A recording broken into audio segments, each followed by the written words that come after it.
roughly about a year ago, we got a wild documentary called The Gold Mafia, and it was a whole story talking about some of the wildest stuff that's been spoken about out there in Africa concerning governments, corruption, whatnot, and the whole jazz.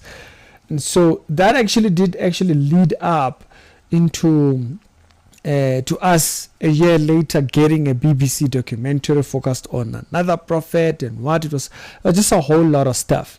And so very recently, I think about 2 days back, I saw an article that actually was sent to me in the DMs concerning this, an update concerning this, which I thought, oh, okay, quite interesting, because you remember the Gold Mafia documentary is centered around Zimbabwe and what was going on over there, and that documentary came out through Al Jazeera investigative unit.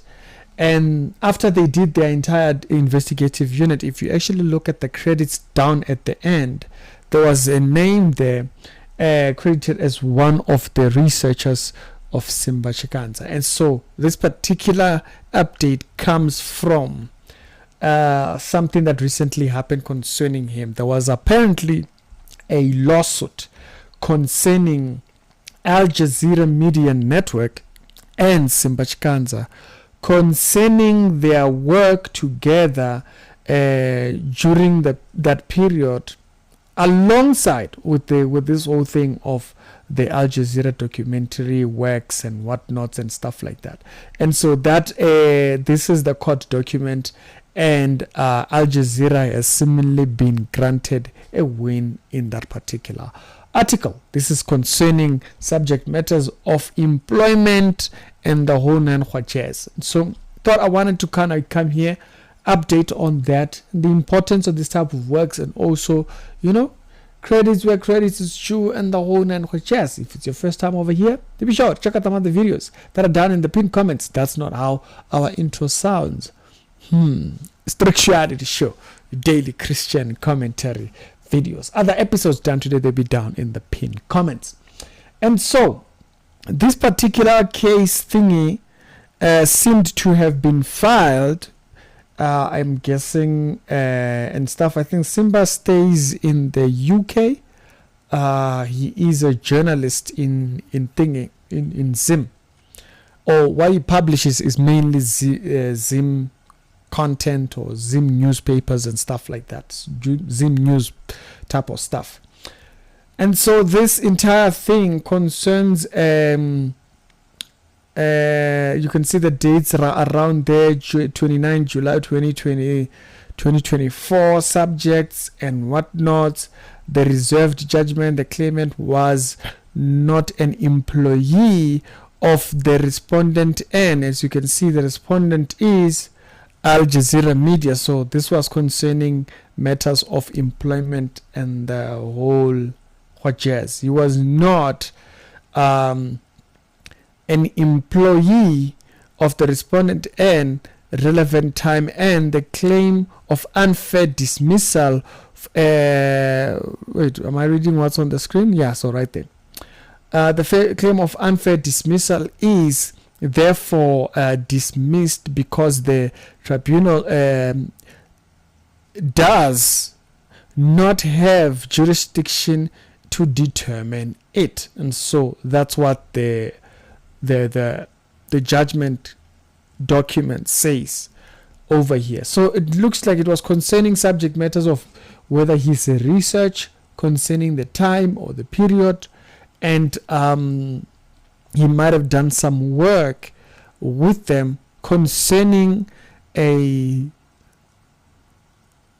some parts. I'm not thinking that it's the entire period of the documentary. I mean, like, that thing took forever when they were working through it. But when you actually look at the dates that are provided in the backgrounds there, the claimant brings up an unfair dismissal against the respondent, and he states that that his claim form that he was employed by the respondent from the 1st of March 2019 until 2023 as a research consultant. Now, that's why I'm saying, of course, if it was for this one particular project, there would either be an agreement. It's for this particular, it's not that you are employed by the organization. Is that we're doing this particular project and stuff like that. And so I think within the media space, you have to be very clear with these things.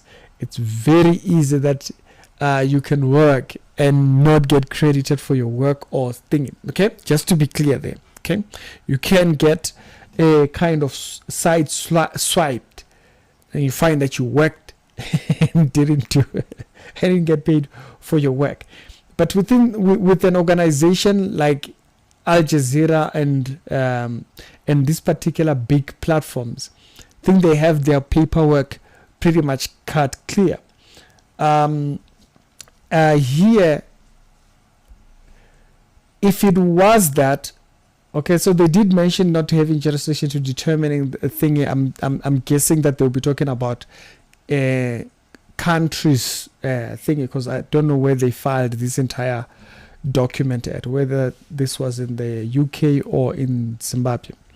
Okay, the claimant referred to the last state law of commercial that in acts in April 2023 in a stretch or several months, and concerning the number of dates there, and the claim was filed at 29 December. So to be filing for unfair dismissal means he was paid for his work. Otherwise, he would be talking about suing them for how much work he did. And so that already says that he was paid for the work that he did concerning that particular thing. Because if it's a dismissal, it means that they just kind of like, hey man, thanks, it's been good. It's been good having you. And so he said the respondent denied that the claimant was employed and said that he has been standing to bring a claim of unfair dismissal. It states that the claimant is an event out of time. So basically, it didn't stand. What he was claiming didn't stand within the case. This document seems to be shortened only for us to understand what the judgment was. They bring up subject matters of employment law and the whole nine jazz, and then they bring up subjects of the claimant is a journalist who is in 2019 was written about the corruption in Zimbabwe and so forth, and then they speak about who did what, when, how, right? In interest particularly towards this particular reporting. And so yeah, I think according to what that shows like within the email that he received from Mr. Kocha, or whatever the name of this particular person was behind that documentary, it was particularly to work for that particular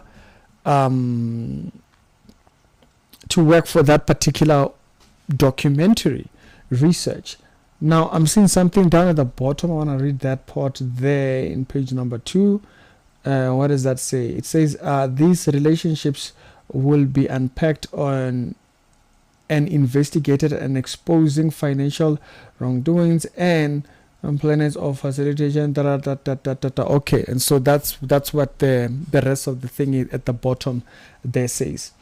And so yeah, it does look like he was not employed, but they kind of had him working on this one particular project. And if he was filing for employment while the contract or the agreement that they had was pertaining working on this one project, it doesn't sound like he's complaining about being paid for that work that he did. It sounds like he was kind of like complaining concerning being dismissed from Al Jazeera. Like, no, you're working on this one particular project. Unless I'm not understanding something, one of you guys can explain down in the comment section. It was quite a great initiative to be part of that he got thingy, but he probably misunderstood the agreement that he had with Al Jazeera there. And the court said no, you were not unfairly dismissed, Chief. This was just, you were not working with them. You were not signed to a contract as an investigator permanently. You were just on this one particular thing. Unless I'm not saying something. Or there's something else that you guys saw out there. I saw this article was kind of published day before. Yesterday is the 6th of September. That one of you guys sent me this yesterday. So thank you very much. Highly appreciated. And y'all tell me your thoughts down in the comment section. It's the Reality Show, Daily Christian Commentary episodes. Other episodes down today, they be down in the pinned comments, and y'all have a good one.